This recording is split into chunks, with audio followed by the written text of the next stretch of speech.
Hello dear students, मैं आपको बता रहा था बिल ऑफ एक्सचेंज।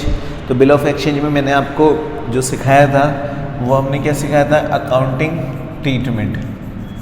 तो अकाउंटिंग ट्रीटमेंट्स में हमने दो कॉन्सेप्ट पढ़े अभी तक। कि कॉन्सेप्ट हमने फर्स्ट पढ़ा कि जब when bill is retained,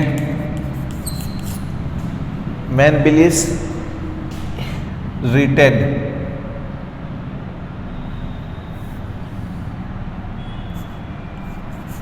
by the door on due date of maturity, written on due date of maturity of bill। तो देखो, हम बात कर रहे थे कॉन्सेप्ट फर्स्ट की। तो कॉन्सेप्ट फर्स्ट में मैंने पढ़ा था कि जो बिल है वो रिटेन कर रखा है बाय द डोर, मतलब डोर द्वारा। Due date of maturity of bill, मतलब बिल की मैच्योरिटी तक बिल किसके पास था, डोर के पास था। मतलब उसने ना तो बैंक के पास भेजा डिस्काउंटेड के लिए और ना ही इंडोर्समेंट कराया। तो मैंने आपको बताया था कि इसमें दो तरह की पार्टीज होती हैं। एक तो होती इन द बुक्स ऑफ सेलर। तो यहाँ पर सेलर को अपन क्या बोल रहे थे, डोर। एक तो डोर की पुस्तकों में, एक हो रही थी in the books of buyer. Buyer का मतलब यहाँ पर एक्सेप्टर्स हो रहा था। तो एक तो डोर की पुस्तकों में हो रही थी और एक किसकी पुस्तकों में हो रही थी, एक्सेप्टर की। तो in the books of seller ये डोर और in the books of buyer ये एक्सेप्टर, तो दोनों की पुस्तकों में एंट्री हो रही थी। तो इसमें पहली एंट्री हो रही थी गुड्स सोल्ड की, दूसरी एंट्री हो रही थी कि गुड्स सोल्ड बाय डोर के द्वारा किसको, एक्सेप्टर को। तो गुड्स सोल्ड बाय डोर और एक्सेप्टर्स। दूसरी एंट्री क्या हो रही थी कि ड्रो ए बिल। और तीसरी ड्यू डेट पर किसकी बात कर रहे थे अपन, पेमेंट्स की। कि ड्यू डेट पर ये एक्सेप्टर क्या करेगा, डोर को पेमेंट देगा। क्योंकि इसके लिए तो बिल्स क्या हैं, रिसेबल्स हैं। इसके लिए बिल्स रिसेबल है और इसके लिए क्या थे, बिल्स पेबल थे। क्योंकि यहाँ पे जो एक्सपेक्टेशन है वो किसने दी थी, इस व्यक्ति ने दी थी कि भाई हाँ मैंने इतने रुपए का माल खरीदा है, और इसने इस पे बिल लिखा था कि भाई हाँ वास्तव में इसने इतने रुपए का माल बेचा है। और लास्ट डेट पे दोनों आपस में एक दूसरे को क्या कर रहे थे, पेमेंट दे रहे थे। इसलिए हम क्या कर रहे हैं कि इस वाले टॉपिक को पढ़ रहे थे। मतलब इसमें ड्यू डेट पर बिल किसके पास था, डोर के पास था। आगे बात समझ में आ गई। फिर मैंने आपको इसमें कॉन्सेप्ट नंबर 2 पढ़ाया था।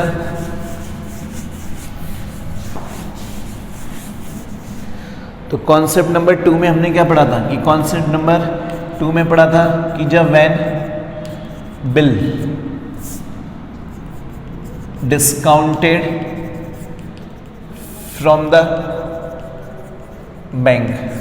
तो हमने क्या लिखा कि जब when bill discounted from the bank, मतलब बैंक से, किससे, बैंक से बिल का क्या कराना, डिस्काउंटेड कराना। तो हमने लिखा है कि when bill discounted from the bank, मतलब बैंक से। तो इसका मतलब हो गया कि जो बैंक है, तो बैंक से बिल का बुनाना। क्या लिखा हमने, बैंक से बिल का बुनाना। When bill discounted from the bank, मतलब बैंक से बिल का बनवाना। और बैंक से बिल का बनवाना कैसे, जैसे मैंने बताया था ना कि ये जो ए है, ए कौन है यहाँ पे, सेलर, जिसको हम क्या बोलते हैं, डॉ। अब ए ने जब बी नाम के व्यक्ति पर 3 मंथ के लिए बिल लिखा है, अब बी तो 3 महीने बाद ही पैसा देगा। अब मान लो ए को सडनली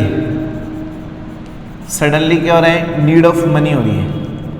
तो ए को सडनली मनी की आवश्यकता हो रही है, तो ए कहाँ जाएगा, बैंक के पास ही तो जाएगा। कि ए को सडनली अगर पैसे की नीड होगी तो ए कहाँ जाएगा, बैंक के पास जा रहा है। तो अब बैंक मैनेजर बोलता है भैया मुझे क्या बेनिफिट होगा, मुझे क्या बेनिफिट्स होगा। तो ए क्या बोलता है कि भैया आपका जो इंटरेस्ट करता है वो काट के मुझे पेमेंट दे दो। तो बैंक क्या बोलेगी, ठीक है। तो अब इसमें बी को कोई मतलब नहीं है। देखो ए उस बिल का क्या कर रहा है, क्योंकि ए तो मालिक है, तो बी को तो इतना सा पता है कि भैया ड्यू डेट पर जिस व्यक्ति के पास बिल होंगे मैं उसको टाइम पर पेमेंट कर दूंगा, और मुझे कोई मतलब नहीं कि ए नाम का व्यक्ति वो बिल को बैंक से डिस्काउंट कराए या फिर बिल किसी दूसरे व्यक्ति को इंडोर्समेंट करे या फिर बिल बैंक के पास भेजे फॉर कलेक्शन के लिए, तो मैं तो ड्यू डेट पे खाली पेमेंट करूँगा। तो उस केस में ए की पुस्तकों में और बी की पुस्तकों में कोई अकाउंटिंग एंट्री पास नहीं होती है जब ए नाम का व्यक्ति बिल को बैंक से क्या कराता है, डिस्काउंटेड कराता है। तो यहाँ तो क्या होगा, no any extra entry passed for bill discounted. तो हमने क्या लिखा है कि no any extra entry pass for bill discounted, मतलब बिल डिस्काउंटेड के लिए हम अलग से कोई भी एंट्री पास नहीं करेंगे। लेकिन ए की पुस्तकों में क्या हो रहा है, तो ए की पुस्तकों में तो करेंगे क्योंकि ए तो क्या कर रहा है, बैंक से बिल को डिस्काउंट करा रहा है। ये सारी चीज बेटा हमने पढ़ी थी अच्छी तरह। तो मैंने आपको बताया था कि ए की पुस्तकों में कौन सी एंट्री होती, यहाँ पर ए की बुक्स में जो एंट्री होगी डिस्काउंट कराने की, पैसा आ रहा है bank account DR, discount account DR to bills receivable account, और नरेशन क्या हो जाएगी, being bill discounted from bank. तो हमने क्या लिखा, being bill discounted from bank, मतलब बैंक से बिल को क्या कराना, डिस्काउंटेड कराना। तो इस तरह हमारे पास इस एंट्री का क्या होगा, कॉन्सेप्ट पूरा होगा। तो अब मैं इसका एक प्रैक्टिकल करा लेता हूँ आपको, तो थोड़ा सा आपको भी दिक्कत नहीं आएगी।